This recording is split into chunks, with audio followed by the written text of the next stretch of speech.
Everybody, welcome to the What is Money Show. I am thrilled to have you here joining me on my mission to help shine light on the corruption of money. Now, a little bit about this show and how it makes money. We are 100% sponsor based, which means that all the revenues we derive come from sponsorships. But I try to be very selective about the sponsors that I work with, specifically trying to choose those who have values well aligned to the values expressed on this show, like freedom, education, self-sovereignty, etc. So what I'm going to do is a few ad reads right here at the top of the show and then a few ad reads in the middle. And I hope you won't skip them. I hope you'll take the time, listen, and see what they have to offer, because again, these are hand-selected sponsors. Now I'd like to tell you about our sponsor, Swan Private. Swan Private is a concierge financial services firm based in Los Angeles.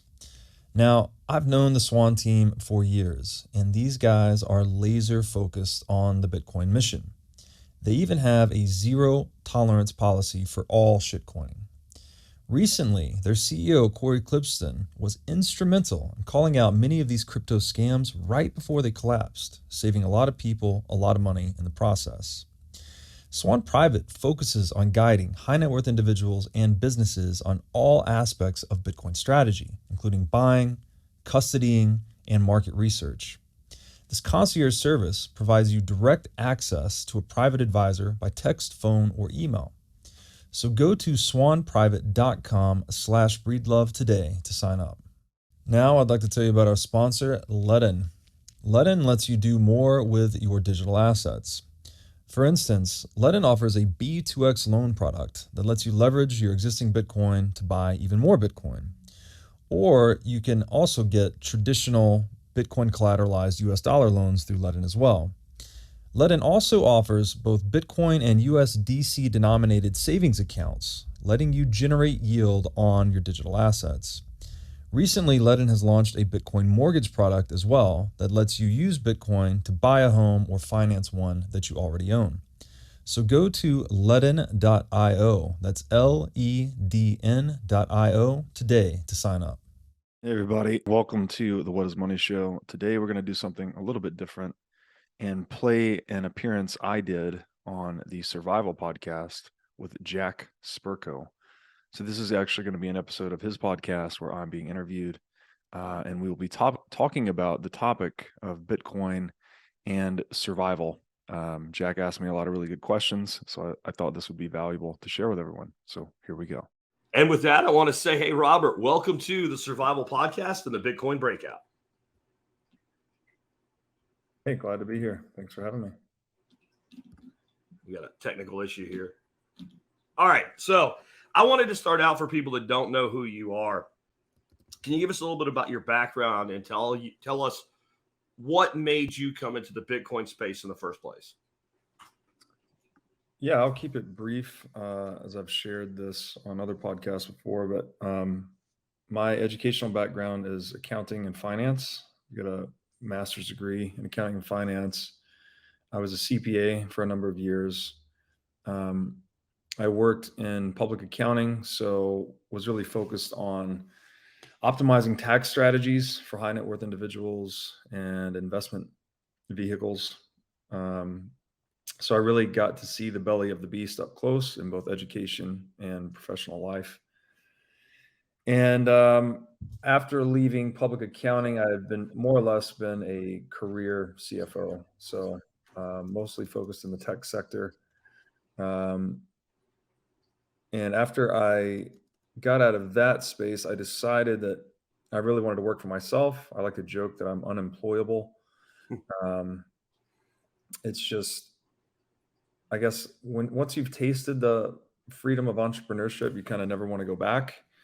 And so I knew I really wanted to work for myself. I didn't know exactly what I was going to do. So I forked off initially and did some CFO consulting work. And that just happened to give me the bandwidth to start looking into other things. And this was late 2016. And in 2017, I started looking into crypto. And so my light bulb moment was reading Nick Szabo's work, which was written in the late 1990s on smart contracts. And he described how a smart contract can automate commercial relationships. He uses the proverbial example of a vending machine as being basically a program that automates transactions between buyers and sellers. And my light bulb moment was, oh my goodness, the entire global finance industry is a giant smart contract constituted of human beings right now. And this software seems to be something that can disrupt a lot of that. So, what a rough analogy might be what the industrial age did to blue collar labor, you might consider this wave of innovation would do to white collar workers. So that drew me in. And then I started investing in the space. We ended up launching a fund. So I operated a hedge fund in the space for about 4 years. And, where money went, mine followed. I kept studying these assets closely. And over time, I've just become much more of a Bitcoin maximalist. Yeah, so that's kind of the short and sweet genesis story. I don't know if there's anything you wanted me to go into in particular. Just real quick. I kind of did the same thing, not really as a heavy investor, but I followed a lot of other projects. I always thought most of them were just doomed, but I always thought, well, there has to be something else. And eventually I came to a world where I'm pretty much Bitcoin only. What was the thing that pushed you across that threshold? Well, I guess it's a combination. One is, and I say this often, that people learn through pain. So made a lot of money on shit coins and then lost a lot of money on shit coins. So really quickly learned through firsthand experience that these things are essentially gambling devices. But more cerebrally, the drilling into the concept of decentralization. And that is the key property of Bitcoin that makes it so magical, frankly. And it's not something you can replicate in a lab or a software engineering studio. There's kind of this idiosyncratic sequence of events that led to Bitcoin's emergence, the disappearance of Satoshi. All of these things play into its credibility as a decentralized money, and you can't repeat that. You can't rerun that sequence of events and imbue another project with decentralization. So, as we like to say in the Bitcoin community, all these other projects that claim to be decentralized are dinos, DINO, decentralized in name only. And so I think that is the key. There's other things we could talk about, but that alone should make the point that the magic of Bitcoin is that nobody can change the rules. No, when I say nobody, I mean no individual, no corporation, no institution, no government.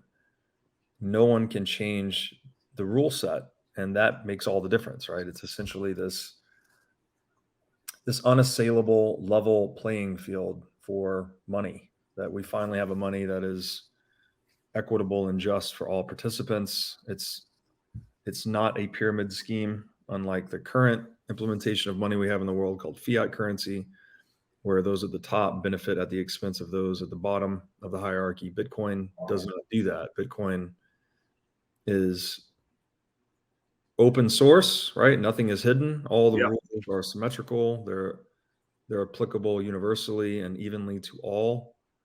And that is unlike any form of money we have ever had. The closest approximation, of course, would be gold. You could argue that gold is kind of an open source technology. We all knew, well, let's say it established its value through a long sequence of trading history, really. People just learning that you can't print gold. And the fact that it had certain chemical and physical properties that prevented it from being inflated or counterfeited made it the most superior money we ever had historically. Of course, the problem with that is gold is physical. So Bitcoin takes all the positive economic properties of gold and dematerializes gold effectively. So you get all of the benefits of gold without the shortcomings, which are related to the physicality of gold. So short answer would be decentralization. Yeah. Yeah. I've always thought with that, if there was a place for a cease and desist to be sent to where it could actually be followed, you're not decentralized. You know, right. If your crypto has a CEO, you're not decentralized. I'm That's right. sorry. It just Or is. foundation, or any of these things, right? Any of these legal entities that we typically look to for as a means of trust or credibility, they actually cut the opposite direction in terms of establishing decentralization. You want none of that, and only Bitcoin has achieved that. Yeah. And so I brought you on because I found you right by the time you started doing the Saylor series with Michael Saylor. Mm-hmm. And I found out you had a podcast called the What is Money Show. So I figured it'd probably be a good idea to ask a guy that runs a podcast called the What is Money Show, what is money? So how do you answer that question? Yeah, it's a really tough question, actually. I have a running document with, I think, over 50 answers to that question at this point. And these are either answers that I have read about, I have come up with myself, or guests have proposed on the show. And it's interesting, it's kind of this philosophical question, right? The show is not, when people first hear about the show, they think we're really focused on money, finance, economics. And we are to a large extent, but we're also branching out into a lot of other topics you might not traditionally associate with money. And there's a lot of ways I can answer this question. One that comes to mind now, I heard recently that I really like, is money is liquid power.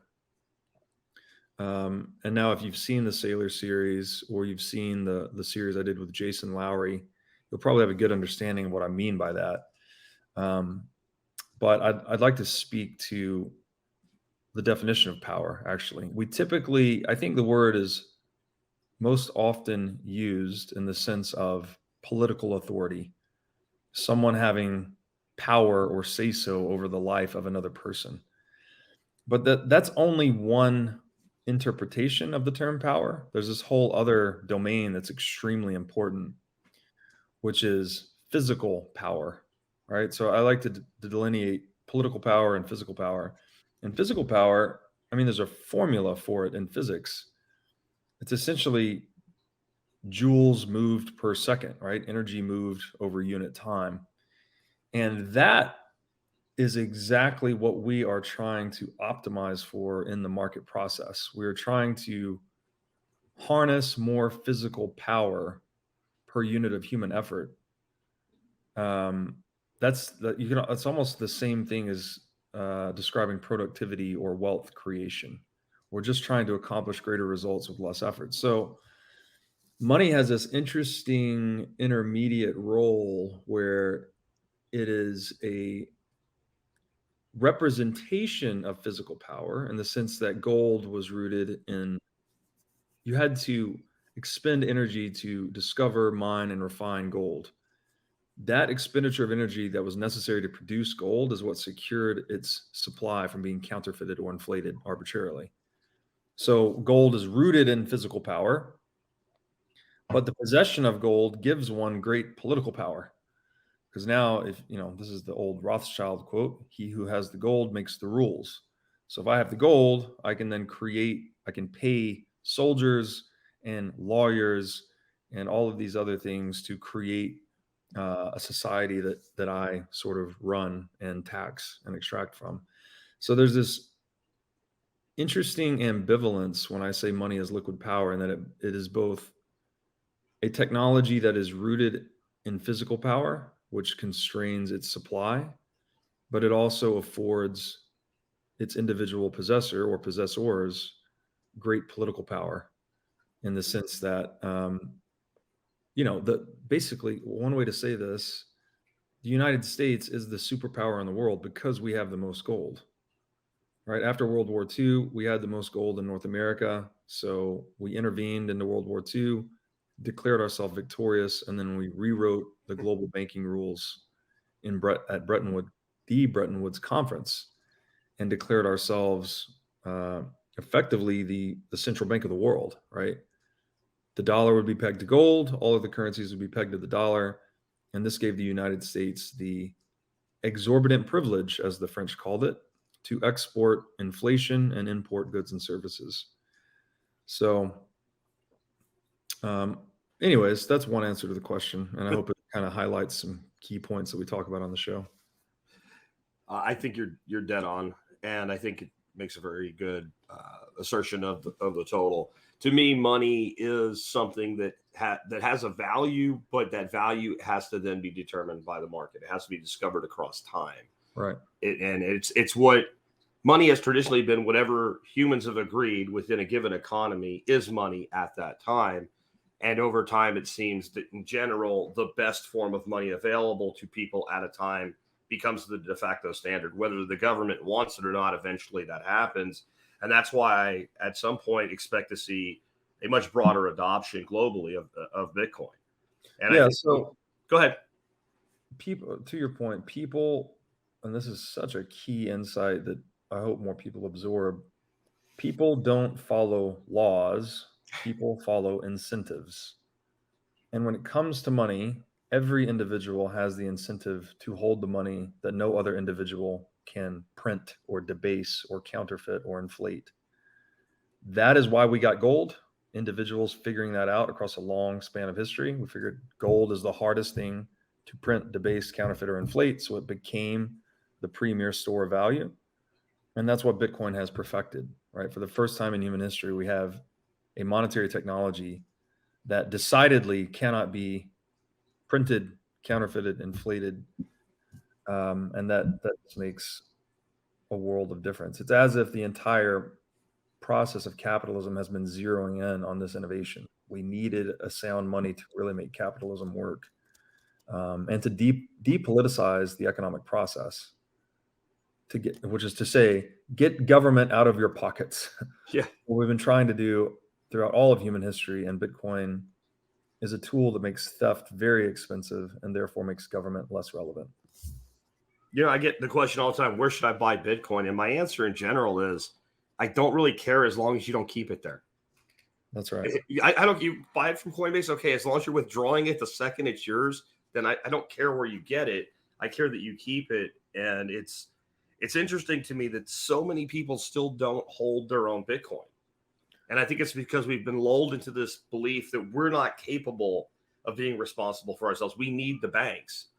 And so when you're using an exchange, you're using basically a unregistered securities bank or something to that effect, instead of being your own bank, which is so simplistic to do with Bitcoin. It was designed for that function, right, and people don't do it.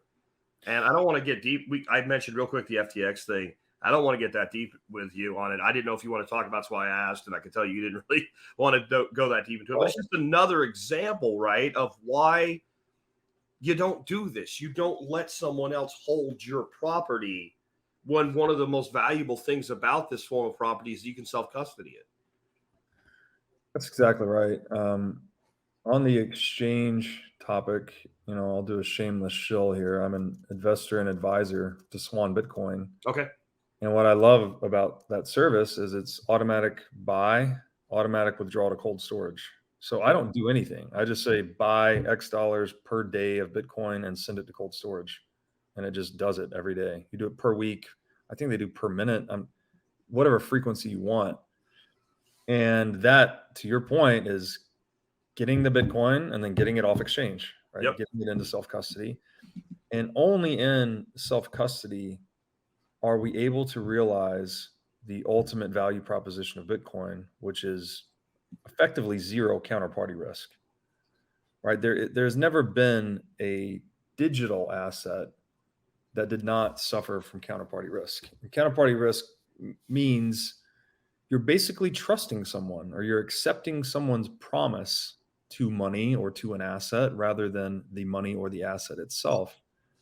And with Bitcoin, it's trivial to take possession of, or to take custody of your own assets. That's the magic of it, right? Again, there's this great incentive to hold the money no one can print. If you're not holding it yourself, then whoever's holding it can print more IOUs and say, hey, here's more paper Bitcoin. And they, if you're on Coinbase or you're in a bank or you're with any custodian, you're just looking at digits on a screen. They can tell you whatever balance they want. That doesn't prove that they have the reserves to justify what they're representing to you. And so this is very important. Like, people are almost lulled into this complacency of, whatever number I see inside of online banking is my money. Like, well, ask the Canadian truckers about that. Yeah. Right. A lot of people logged into online banking around that time and noticed, oh, wow, this money that I thought was mine has now been seized or frozen or reversed. Like, it's, again, private property rights. You don't have any privacy, or really, you don't really even have strong property in fiat currency. It's being inflated all the time. It can be deauthorized and it can be seized. Bitcoin in self-custody is immune to all that bullshit.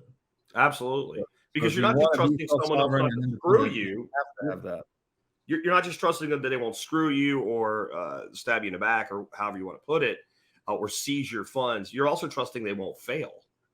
That's right. Right. So it's not just, it doesn't just have to be malice. It can also be incompetent. Yeah. And it can, of course, be incompetent malice, which I think is the majority of things. And the failure piece comes with leverage, and that gets you into the FTX story.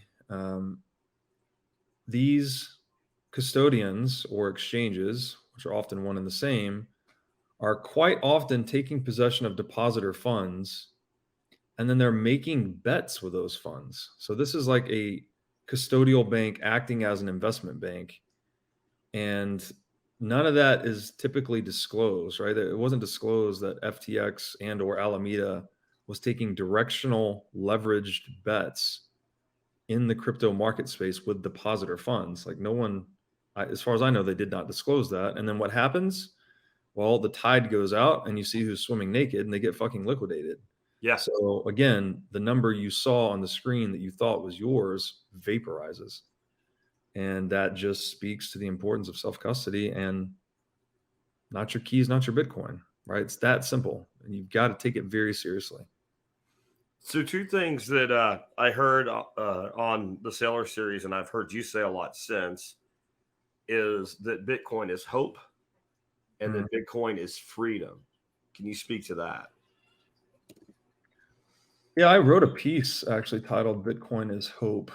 And I think hope, obviously, is kind of an ephemeral term, but it seems to be key to the motivation that moves us forward. It's almost like a source of positive emotion, gets you out of bed in the morning, right? You wake up to do something, right? You hope that your efforts will turn into the outcomes that you desired, right? There's this speculative nature to all human action that no matter what we do, we can never perfectly predict the result.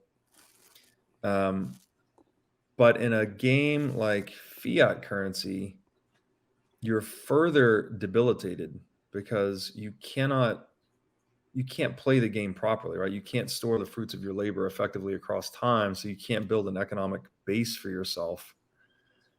And I think that inflation is really despair, right? It puts people on this hamster wheel of no matter what the fuck I do, I go to work, I work, maybe people work 2 jobs, right? Working 2 jobs and they can't get ahead because they're being victimized through fiat currency inflation. That's a good way to give someone a lot of despair and very little hope, and that no matter what actions they take, they cannot seem to translate them into positive outcomes for themselves. And when the game is rigged in that way, it's effectively hopeless. So, Bitcoin, just a game with rules that don't change and favor the individual, is therefore a source of hope, right? You can exit the fiat system that is causing you despair and hopelessness and move your life energy, your wealth into a new game that those types of shenanigans can't happen. So that's the hope piece. And as far as freedom goes, another one of these ephemeral terms, but I really like to think of freedom in terms of optionality. Like, what options are available to individuals to deal with problems or to satisfy wants? And again, this kind of speaks to the entire game of economics itself, and that we're constantly trying to compete with one another and satisfy consumer wishes better, faster, cheaper, to come up with good ideas, good tools, good inventions, and sell those into the marketplace.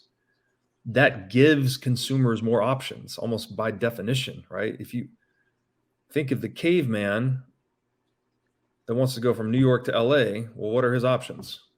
He can walk. Maybe he can ride a donkey or a dinosaur. I don't know.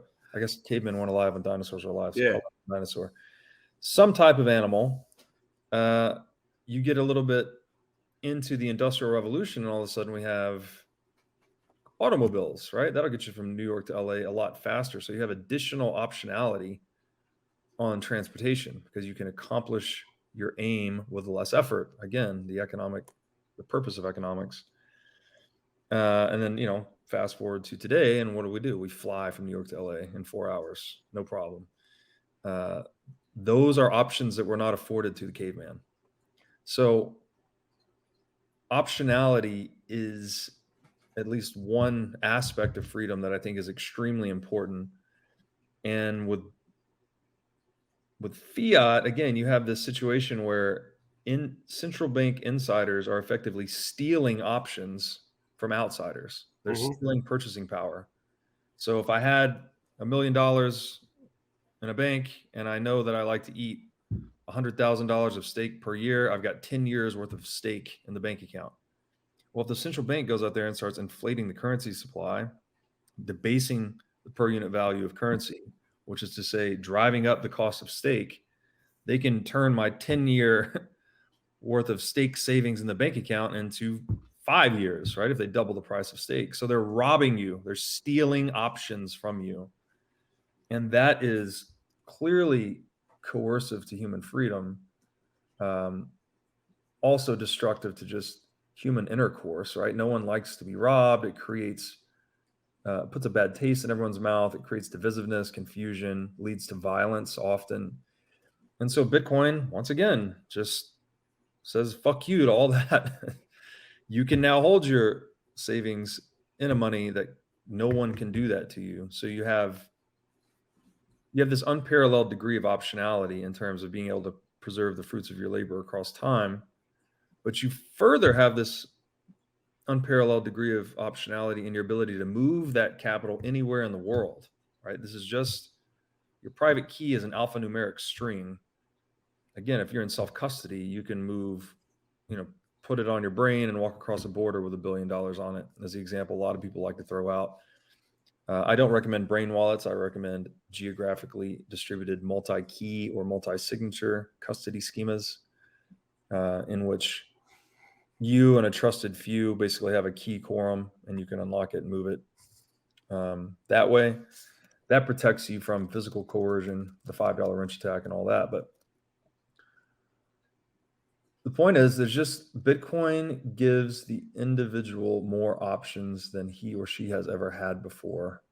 And it is at the same time devitalizing the institutions which steal options from us, like the central bank and like the nation state. So, Bitcoin is described in a lot of ways, but hope and freedom seem to be two of the best ways to describe it. That's a really great point, the optionality for defining freedom, because most people think of freedom as, well, there's no one that says I can't do a thing. Well, you can imagine a situation you could be in where no one says you can't do a thing, but you only have one choice. You're not very free. Well, that's the options, right? Right. Yeah. You take the options away. You can't do a thing, and you have the option to say, fuck you and do it anyways. That's an option. You don't really have that option in fiat currency land, right? You try to send a wire and the bank says, hey, we don't like who you're sending it to. You can't say, fuck you, send it anyways. Yeah. Reject the wire. They might turn off your account. You may not be able to even get it out and find another way to send it. You may not get your money back. Yeah. Depending on who you're sending it to. So, but if I have self-custody Bitcoin, no one can say anything. Yeah, which is another good way to describe Bitcoin. Fuck you money. Yeah. Just lets you say fuck you to anyone that tries to intercede in your affairs. Yeah. And it kind of changes the definition of that as an old term where it usually meant that I just have enough money, I can do whatever I want. Right. This is more, I could do whatever I want with my money, which everybody always was lulled into this false belief that they could. But no, you couldn't. Try to send it to a country that's on the shit list right now. And you're not sending it to their government to buy tanks and bombs. You're sending it to your, I don't know, maybe your grandmother because you're an immigrant and she's trying to buy food and they tell you, no, you can't send grandma money to buy a sack of potatoes. And if you don't think that's happening right now, you're just not in touch with reality. Yeah, that's right. Now I'd like to tell you about our sponsor, CrowdHealth. CrowdHealth is a Bitcoin-enabled alternative to legacy health insurance. Now let's face it, legacy health insurance is an absolute scam. Nobody can explain this better than the legendary comedian Chris Rock. Insurance. You got to have some insurance. You got to. That's an insurance. They shouldn't even call it insurance. They should just call it in case shit. Like, I give a company some money in case shit happens. Now, if shit don't happen, shouldn't I get my money back? So with CrowdHealth, instead of just paying premiums that you'll never see again, you can hold part of this pool of savings in dollars and in Bitcoin through CrowdHealth. And when you have a health event, you can draw against this pool of communal savings. So go to joincrowdhealth.com/breedlove to learn more or sign up. Now I'd like to tell you about our sponsor, Wasabi Wallet.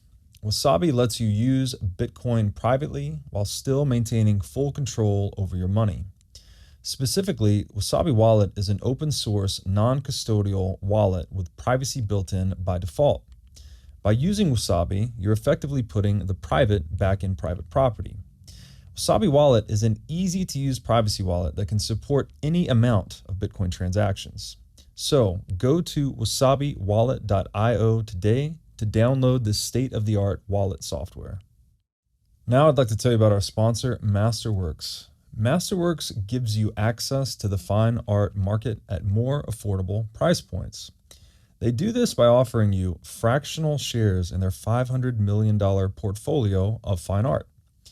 Now, fine art is an alternative asset class, and historically, it's been a great performer and a really good hedge against inflation.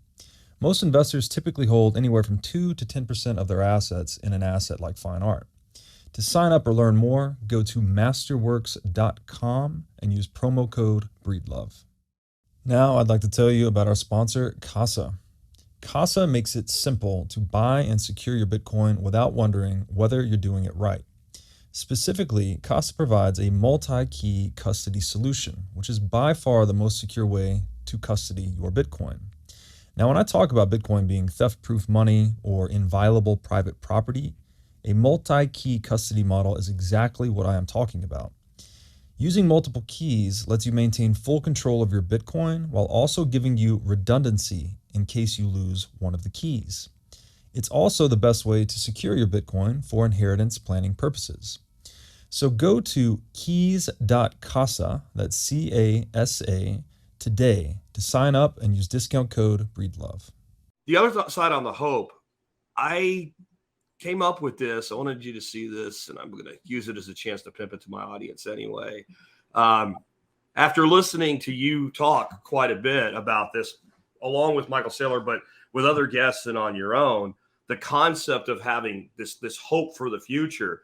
And what it made me think of is many, many years ago when I was a regional vice president of sales for a tech company, New York City was in my territory. And I'd walk around in Manhattan. I'd look at some of these churches that were built in the mid-1800s when we were on a gold standard.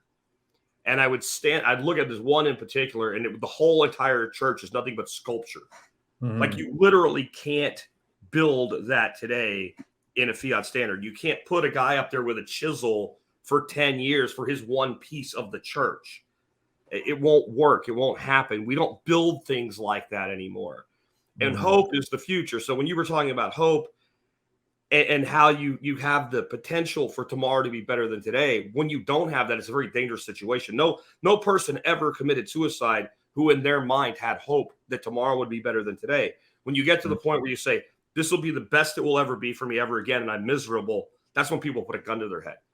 But it's not an on-off switch for most people. Like people walk around committing slow suicide with substances or diet or health all the time, and they know they're killing themselves, but they don't care. They've lost hope. They're not thinking about their kids or their grandkids, let alone their great-great-grandchildren. So when I look at Bitcoin, it's bringing back the concept of 7-generational thinking, building things today for children I'll never know. The old Greek proverb, when old men plant trees under whose shade they know they shall never sit, that's when a society grows great. And that's why I love the concept of Bitcoin as hope, because I tried to always think about my kids and my grandkids, and it kind of ended there. Like, I'll hand them as much as I can, and then That's it. But the more I've delved into this and I've built wealth with it, the more I think that there'll someday be, children who will have to look up a picture of me to even know who I was. That something that we've left behind for them will still be there. And I think, honestly, at the foundations of what we call the United States today, that was the mindset that people had. A lot of them knew they weren't going to do that great, but they knew it was something better for the next generation. And so that's why Bitcoin is hope to me. That's well said. Another option that Bitcoin gives you is this ability to just hand your wealth directly to your heirs without estate tax and all this other extraction. That alone can radically lower someone's time preference if they take it seriously, right? That you now own an asset that accretes purchasing power from every successful entrepreneurial activity in the world forever. And it's an asset that no one can forcibly separate you from. I would say that should give you the raw materials, at least, to radically lower your time preference and consider your present actions in the context of 7 or more generations in advance. And that I'm sure you're familiar with the concept of time preference. Absolutely. Safety popularized it. Clearly, an idea we need to get permeated more into the world, but I think it is almost indistinguishable from civilization itself. It's like the lower we can get the collective time preference, the more of those buildings you will see, right? The more of this sophisticated, beautiful architecture that takes 300 plus years. And it's not just for aesthetics and beauty. The longer we can engage in these roundabout production processes, the more advanced things we can create. Like if we're going to create spaceships and starships or whatever mega technological project, we have to have hard money. Like you have to have rock solid stability in the economic system to engage in a project that takes tens or even hundreds of years. And currently we just don't have that, right? We keep building our house on proverbial sand. And that's why civilizations keep collapsing and we keep drifting into this overly politicized reality. This is a key point too, that the hard money is actually rewarding productive roles or productive people. And, often break this down into making versus taking. You may have heard me say this. There's only 2 roads to wealth in the world. You can either make it, right? You can actually get off your ass, do some work and create something of value, or you can trade with other people, right? This is the way to make money or make wealth. The other road is taking. You can just take whatever the makers created by force. And so we can't change human nature so long as there is an option and therefore an incentive to take other people's wealth. Someone will always do it. You can't get rid of that. But what we can do is engineer systems that cause taking to be very expensive, which is to say, make property very difficult, risky to violate effectively. And then what that does is it dissuades people from trying to engage in taking as a wealth acquisition strategy and leaves them with the only road to wealth acquisition as being making, right? The entrepreneurial path. So, and there's a great book, I've been talking about this a little bit, book's titled The Theory of Socialism and Capitalism by Hoppe. And he talks about once you institutionalize the violation of property or aggression against property, as he terms it, that people will start to shift into those roles, right? If you can make a living aggressing against other people's property, someone's going to do it.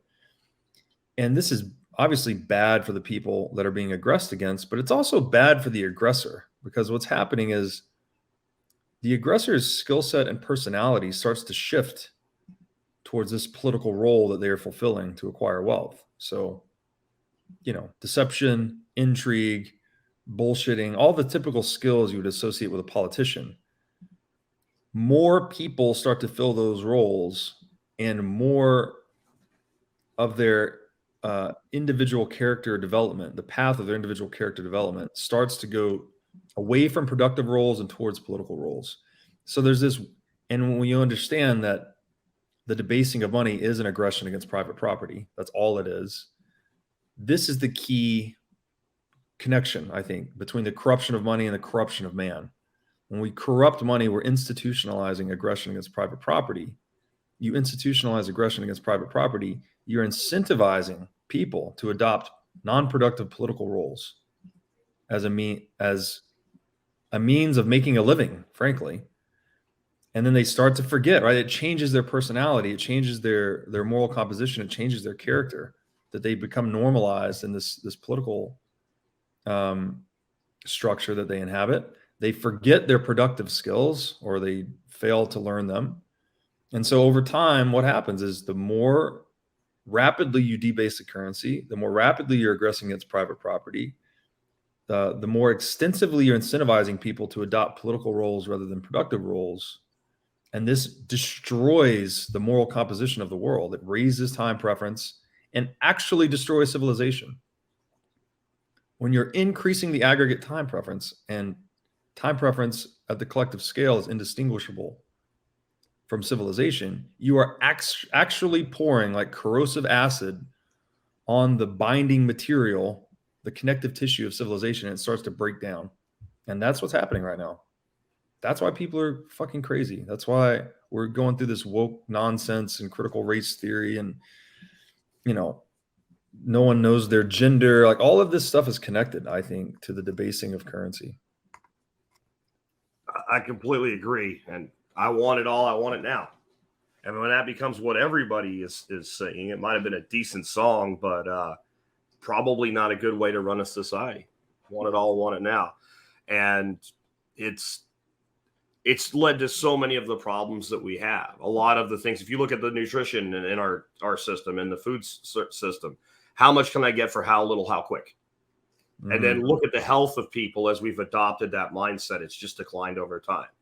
And I think one of the really amazing things to me about Bitcoin is it reveals the lies that exist within the financial system. Mm-hmm. And I think it's a thread that many people pull. They talk about the rabbit hole or whatever. And a lot of people kind of go into just that space. But a lot of other people start asking a lot of other questions once they realize that, well, wait a minute, if I was lied to about how money works, right, if I was lied to about what money is, if I went through 13 years of state mandated education, then maybe 4 years of university, and money is this most dominating thing in my life, and no one ever even told me what it was, then maybe people have been dishonest with me about other things. And they start pulling on those other threads, like, well, maybe we shouldn't be eating the crap that they say we should eat. Mm-hmm. Maybe we shouldn't be taking the drugs that they say we should take, etc. And and that's why I started doing Bitcoin Breakout as a piece of survival podcast, because I started seeing like all these people in the Bitcoin space start asking about the things that we've been talking about for 15 years now. And I think it is that kind of just, wait a minute, like everything's not quite right. And it leads to, and I've heard this put a bunch of different ways. I've heard things, instead of just number go up, freedom go up. I think Guy Swan was maybe the guy that I heard say that first. And state power go down. And state power go down. If freedom go up, then state power has to go down. That's how that works. And freedom is never granted. It is taken. It is seized. Yes. Right. That's the only way you get freedom. And so one of the things I hear you call yourself, and I'm like, I like this even better than Bitcoin maximalist. Freedom maximalist. What is the concept of freedom maximalism? Yeah, I mean, you could probably retitle it as a pure libertarian. Like, this is not libertarian in the sense of the political party. Yeah, that word's been ruined. Like many words have been ruined by the state. You could also classify me as a crypto anarchist. And anarchy has a really bad rap. People think it's chaos. That's not what it means. The term archon means ruler. So someone that is politically superior to you. An archon is without political rulership. So it's not no rules. It's no political rulership. You don't need someone to tell you what to do. all we need government to do, in theory, is to preserve life, liberty, and property. And Bitcoin goes a long way to obviating the scope of government in that respect. Yeah, I mean, the lie thing is interesting. We're getting into Bitcoin is very much like being unplugged from the matrix in that way, that once you realize the most desired asset in the world, which is the US dollar today, is the biggest pyramid scheme in human history, it really causes you to have kind of a rude awakening. It's like, well, that doesn't make sense. Why would everyone want to hold this token that they're getting scammed unbelievably, right? People have never been stolen from to this extent for this long through this instrument. So that, I mean, really gives you a lot of dissonance initially. And then when you start to see through that illusion, to your point, what other illusions are you captivated by, right? The food, the drugs, the education, the entertainment. And herein lies the Bitcoin rabbit hole, as you just kind of have your worldview shattered. And then you're left to start taking responsibility for yourself and picking up the pieces and figuring out what is true on your own terms. And fortunately, we have a great community that's been going through this experience, this journey. Obviously, everyone individually, but also kind of as a group, you see these patterns or these trends where Bitcoin's taking people back towards ancestral diets, towards traditional value systems. You know, there's a lot of people kind of returning to God and Christianity, and not in any, it sounds a little cultish, but it's not like people are going back and saying, oh my God, I found Bitcoin and then I found Jesus. It's more like examining the importance of religion and its impact on obviously history, but also the software that we run, this cognitive software that we run. These social institutions we've created are built into us, right? Like I've made an argument recently, this is based on the book, Inventing the Individual. There's a strong argument to be made that Jesus Christ contributed to the invention of the individual as a socioeconomic unit, which underpins private property rights, which got us into the Industrial Revolution, Wall Street, FANG stocks, and Bitcoin, right? Like you can't get there without these normative structures, let's say, that often come from religion. So it's not so easy to disentangle. It's not just, oh, do you believe in the guy in the sky or not? It's not even a guy in the sky if you get really deep into the Neoplatonic origin of God. So anyways, I've gone a bit astray there, but it's fascinating. It's fascinating to see people engaging with Bitcoin and then it having such a transformative impact on their lives, unique to each individual, but common. There's common themes, right? That people are just returning to ancient ways in a lot of ways. And yeah, you know, fiat, the whole premise of fiat is a deception. It's a lie. This idea of, this is how we raise our kids, by the way, right? Do this because I said so. And if you don't do it, there's going to be a punishment. Well, that is necessary with children that have not developed adult rationality and reason, right? You do that with the aim of cultivating them into an adult, that you don't have to do that to them anymore. But when it comes to adult on adult relations, this do this because I said so or I'll hurt you thing does not fucking work. It's bullshit. It's a scam, right? Are you an adult? Well, then you can decide for yourself. You don't need someone to tell you what to do. And so the very premise of fiat is a lie, right? You don't need someone to tell you what to do. And so the truth of that ultimately, I think, is everyone owns themselves. Everyone has the exclusive power to control their own body, right? That's how only I can move my hands and my face. I have that exclusive power. You have that exclusive power. We all, each and every one of us, have this exclusive power. That's the truth. So why don't we honor the truth and build a socioeconomic system that reveres that truth, which is to say maximally honors life, liberty, and property. That's what the intention of government is is set out to be. If you go and read what the founding fathers wrote, right, they're largely Christian inspired. They were trying to create a decentralized government that governed as little as possible. And Agreed.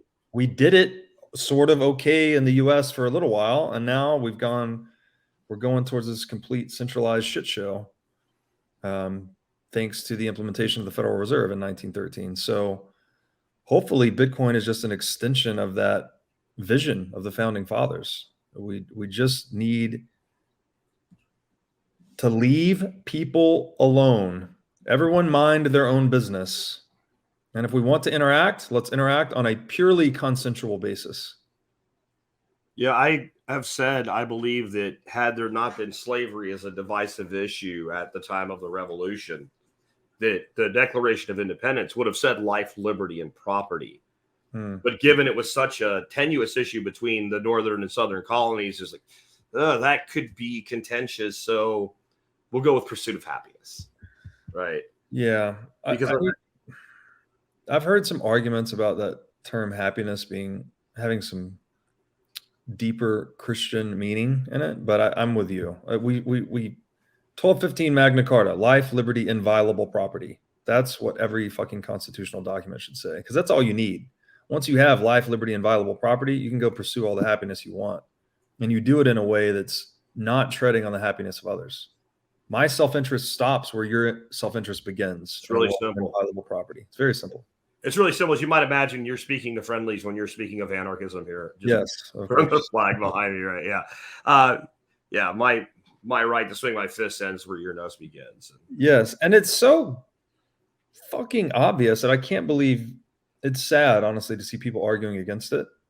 If we consider the most essential market for all, the market for human reproduction, all other markets exist to serve that market, by the way, right? We're animals. We want to reproduce. It's Darwinian. It's our genetic impetus is to propagate ourselves. We don't tolerate non-consensual fucking dating. It's not like people can go out here and, I mean, you can, but it's not legal. Yeah. To go and take a mate and try to force her to reproduce or whatever. Like, that's insane. That's actually insane. Yet that's exactly how we treat our economic system. We have people being forcibly extracted from. And we know, like, all the philosophical underpinnings of Western civilization know this to be an abhorrent evil that collapses civilization. Yet here we are, once again, engaging in it through the debasement of currency for our safety, right? Print that money to fight the virus or whatever the fuck story people are making up these days. And due to the generalized ignorance of economics and money, they get away with it. You print $46,000 per U.S. household. You send each U.S. household $3,000 checks. They're happy because they got a check in the mail. You've fleeced them for the other $43,000 via inflation.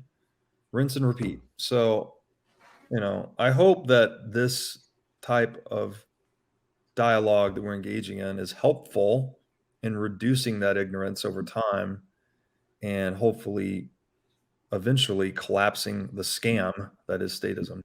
It's definitely an awakening that's happening. I think one of the problems is people get fully as awake as possible, I guess, to at this present moment. And then like somebody else starts to wake up and they beat the hell out of that person for not being all the way awake, not remembering that it took them kind of like a sleep stage, like coming back around to reality.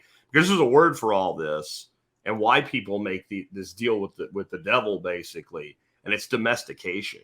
Mm-hmm. Yes. Go try to do to a wild animal and the same species, one that's been domesticated, what you do to the domesticated animal, the wild animal will kill you. Right? Go try to milk a bison cow out at Yellowstone that actually has tolerated people getting close to them. You're going to get gored. It's not going to happen. And so people have become passive. And I, kind of encourage people, go feral. Be what you really are. That doesn't mean we start running around hurling rocks at each other because we're a cooperative species as it is. Yeah. War was not that common prior to what we call civilization today because war meant you had to go fight it or your kid had to fight it. And it was very costly in blood and treasure. And when we could outsource violence, right? When we could have force by proxy, So then it just become war. Then it became taxation. It became all these regulations.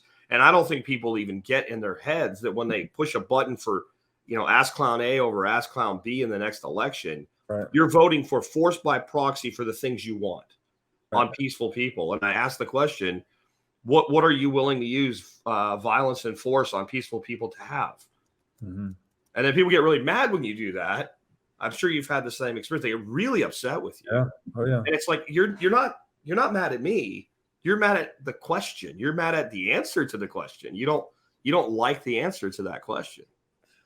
Yeah, people, it's a weird thing. Nationalism in general, I think, is this mass hallucination.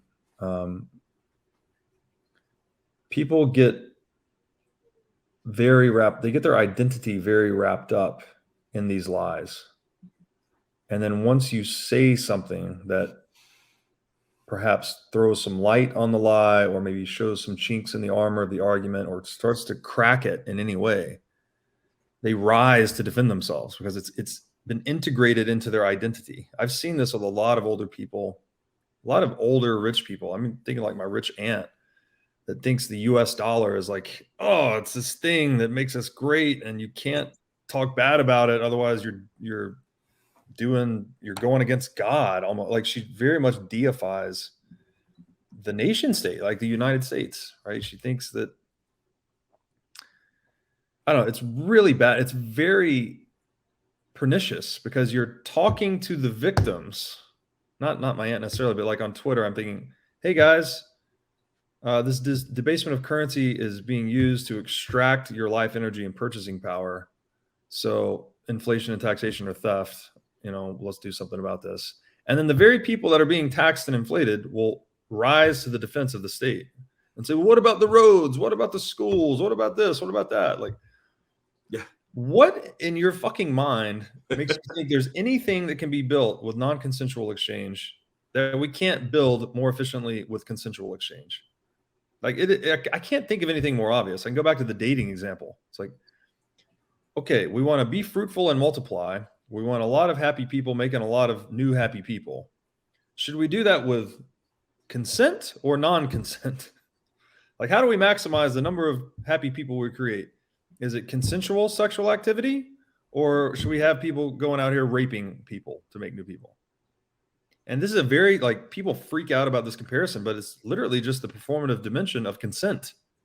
Is it consensual or not? It is that simple. Do both parties agree or not? Does one party have the option to say no and the other does not? That's non-consensual. If both parties have the option to say no, then it's consensual, right? You let people self-organize. And I like that you brought up domestication because that is what it is, right? We obviously, domestication is good, I would argue. Now, there's a lot of people that argue against me about this. I think domestication is good for human and animal relations, right? We need to domesticate animals to eat, to create products. I think the animals are here, they're put for our use on this planet. There's a lot of ethical vegans that are going to just harangue me for this, but that's how I see it. Now, domestication is great for human on animal relations, but when you apply domestication to human on human relations, it's just like trying to put fiat on adult relations. It doesn't make any fucking sense. No one needs to be domesticated. I don't know, man. It is honestly scary. It's scary seeing how people react to these type of conversations, seeing how the victims react to these types of conversations, because it's not often what I would have hoped for. I would hope that people would accept, get this little glimmer of truth and maybe go through an awakening. And many people do, but there's a lot of people resistant to it. And at that point, you have the slaves defending the masters. Correct. That is a weird thing. It will, though, right? Because the more generations you domesticate, the greater the domestication, right? Stockholm syndrome. So not even Stockholm syndrome. Think about your relationship with your dog. Now, I love my dogs, right? Mm-hmm. But my dog will kill you if you try to hurt me. Yeah. There's no doubt, though, that I am that dog's master. Mm-hmm. Now, and I'm with you. I think that kind of is a naturally progressed relationship between canine and human, and the dog benefits from it. The human benefits from it. But there's no reason to think that if we domesticate humans, they won't defend their masters. Right. And the more years of domestication, the harder it is to reprogram and get them to release it, because there are a lot of people, if you gave them total freedom, they'd run away from it. Yeah, it's scary. It's a very strange ethical line to observe.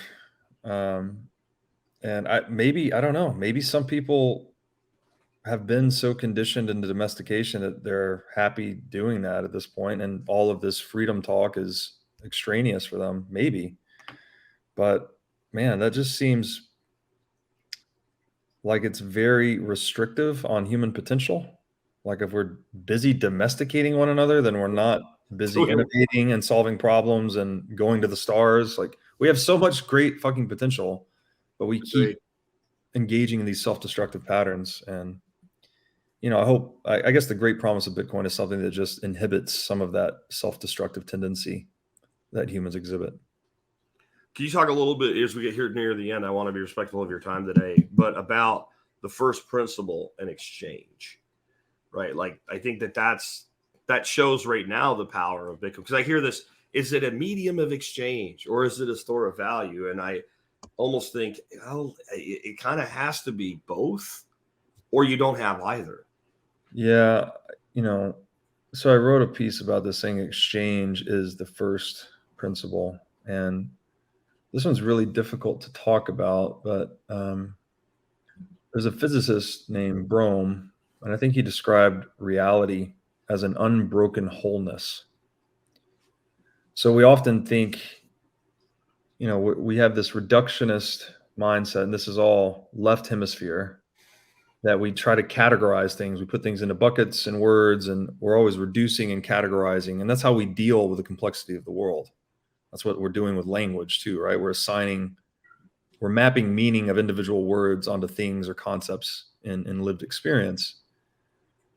And that's useful for navigating reality, but ultimately everything influences everything else, right? Everything touches everything else. It's just like we're in one big ocean with no shore and no surface.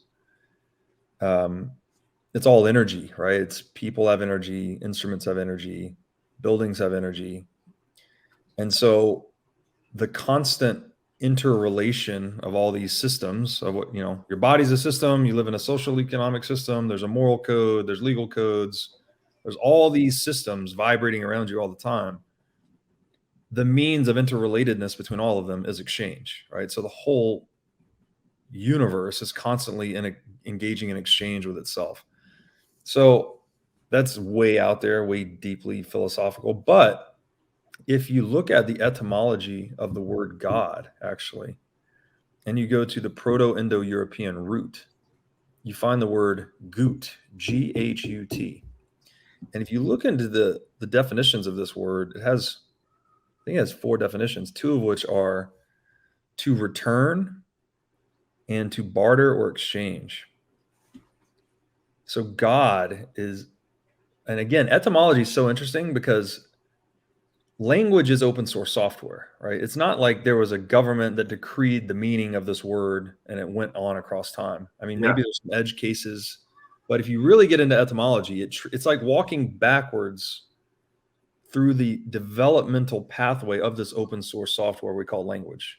So when you get deep into etymology, you find these meanings that were emergent, right? They were market determined, not government decreed. So you find like the real meaning of the word. And I find that almost overwhelmingly fascinating. The word God is rooted in gut, which is rooted in exchange. And again, it was to barter or exchange. So it implies consent, right? There is no such thing as non-consensual barter. By the way, that's called theft. So this idea of free exchange being intrinsic to the biggest, most mysterious word of all, again, etymologically determined, is so fucking fascinating to me. And I think ultimately, if you just honor that, it's like, again, creating a system that honors what we observe in reality. We observe free exchange occurring everywhere. Why don't we just embed that into our socioeconomic structure? And that maximizes wealth creation, human freedom, human flourishing. The alternative is, well, we observe animals killing one another in nature, why don't we just do that, right? We can be animals. We can do that. We've already done that. We can go back to being cave people. If that's how we want to live our lives, then let's just do that. Let's just all kill each other and rape and pillage and destroy and murder and live hand to mouth. That's easy. That's the natural state. Or we can take this inheritance of all this thinking and philosophy and economic experimentation, political experimentation we've seen across history and try and create something better, right? Become civilized, transcend our animality, evolve. And we've made great strides to this effect, as we're proving by being on this digital, show, right? This innovation occurred because of freedom and strong property rights and the innovation that those things afford. We could also continue on that process. It's the harder path. It's the more sophisticated path. But man, it sure seems to be better, right? This seems to be better to me than living like an animal. And that's all we're trying to share with people here. It's like, which way do you want to go, man? Back to the fucking prairie or to the bright, shining city on the hill, civilization, whatever that is. So, yeah, just mind your own business and let people exchange freely and self-organize, and you get the best outcomes. And thank God for that. Imagine if we didn't get the best outcomes letting people self-organize. What if it was economically efficient to coerce people? We'd really be fucked, because you'd have this moral conundrum. Like, well, do I coerce them and eat, or do I not coerce them and become an animal? Like, thank God it's structured this way. Yeah. That if we you were talking about earlier how they start. The richer we are. You know, you were saying earlier about like the whole who will build the roads and schools argument, where they start defending the state. And my response to that is always, so tell me about a time you had to go interact with the state, like the DMV or any institutional level, where you had to go talk to government employees to get something done that you were excited about doing it. And you just get this look of, like as though that's not a reasonable question to ask in that. So Right. Why do you think they're really efficient at building roads and schools? Right. Well, we know they're not. And by the way, do they actually build roads and schools? No, they steal money. Yeah. And then they hire private companies to inefficiently build roads and schools where they have opportunity. I know for a fact we have construction companies here that are like subcorps. They're set up. They get a government contract. They suck all the money out. They go broke. They never finish the project. Another company comes in and does it that's owned by the same company. I know several people who have basically retired on that, running companies like that and never completed a project completely. Yeah. Right. So, and that happens all the time. And why wouldn't it happen when there's no alternative? Right. When there's nobody competing for that business? And if you ask them if they like monopolies, they always say no. And then when you point out the largest monopoly is the state, they don't like that. And I don't know that we're ever going to get through those people, but it is a phased wake up. And I think a lot of it is what I'm encouraged by a lot is the massive movement in homeschooling. Yeah. We homeschool our grandparents. I'm like, I'm not letting the state have my kids. Yeah. No. For sure. No. Yeah. The whole idea of the profligacy of the state, right? It's obvious when you consider, we call this a free roll in Las Vegas. If someone is going to stake your bet, well, then you're going to fucking take the bet. What do you got to lose? You have no downside. You have upside only. So of course you're going to take the bet. Well, what is the state doing? They're spending stolen money. They have no downside. They didn't work to earn that money. They stole it. Yeah. How does it get spent? Foolishly. It's not a surprise. Like, it's so obvious. I'm just amazed that people, I guess, haven't thought about it. You just haven't thought about it enough. And so hopefully, again, this conversation and the general resurgence of dialogue in podcasting, especially in the Bitcoin universe, is hopefully helping people think more about how we organize ourselves.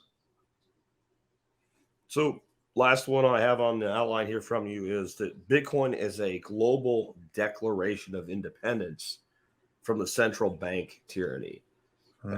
Talk a little bit about that. And if you could, maybe a little bit about central bank digital currencies, because that's coming in, I think, in various flavors all over the world. Yeah, I've got to get going here, but I mean, I would just say that central bank digital currencies are everything that's wrong with fiat currency amplified. So you have even less privacy, less control, et cetera, over your assets.